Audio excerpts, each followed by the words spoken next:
Your neighbor isn't an appraiser. The market doesn't care what you need your house to be worth. One of the first questions I ask a seller is simple.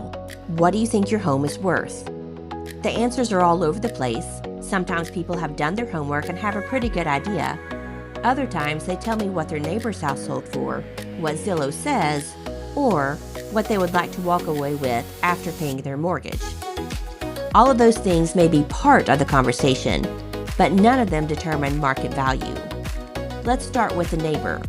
I can't tell you how many times I've heard, well, the Johnsons down the street sold their house for $650,000, so ours should be worth at least that. Maybe, maybe not. Did the Johnsons renovate their kitchen, replace the roof, add a pool, or have a larger lot? Did their home back up to the water instead of a parking lot? Did they sell 6 months ago when interest rates were different? Did they receive multiple offers, offer buyer concessions, or simply find one buyer who absolutely had to have that particular house? One sale doesn't create the market. It contributes to the story, but it does not tell the whole story. The same thing goes for online home value estimates. They are interesting, convenient, and even helpful as a starting point, but they are still estimates. A website cannot smell fresh paint in your home or pet odors. It does not know whether your kitchen was remodeled last year or whether your bathrooms still have pink tile from 1974. It cannot tell whether your backyard feels like a private retreat or whether your neighbor has 6 project cars parked in the front yard. Real estate is not sold by algorithms. It is sold by buyers, and buyers decide value every single day.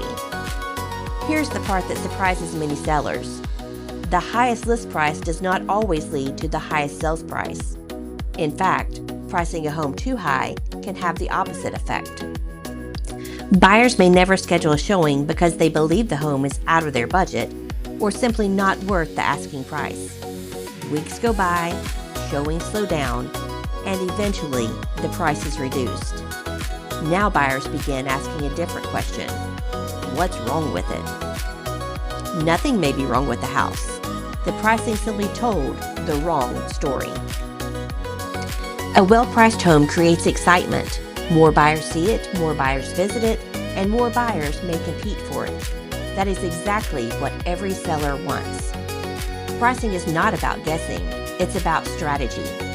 It requires understanding today's market rather than last year's, comparing similar homes, studying buyer behavior, and paying attention to what is happening right now instead of what we hope will happen. At the end of the day, your home is worth what a qualified buyer is willing to pay for it under current market conditions. It is not automatically worth what your neighbor received, what Zillow estimated, or what you need to net from this sale.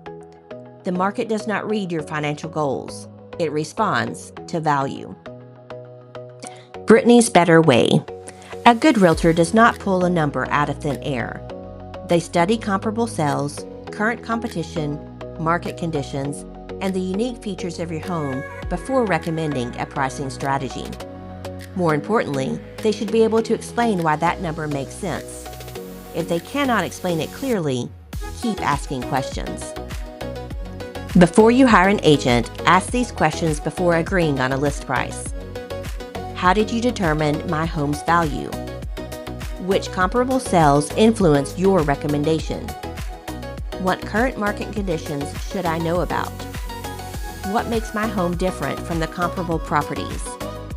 If the market does not respond as expected, what is our plan? A thoughtful answer to these questions will tell you far more about an agent than the price they write on the listing agreement.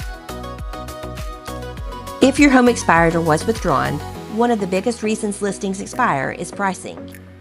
Ask yourself, did we price the home based on market data or what we hoped it was worth?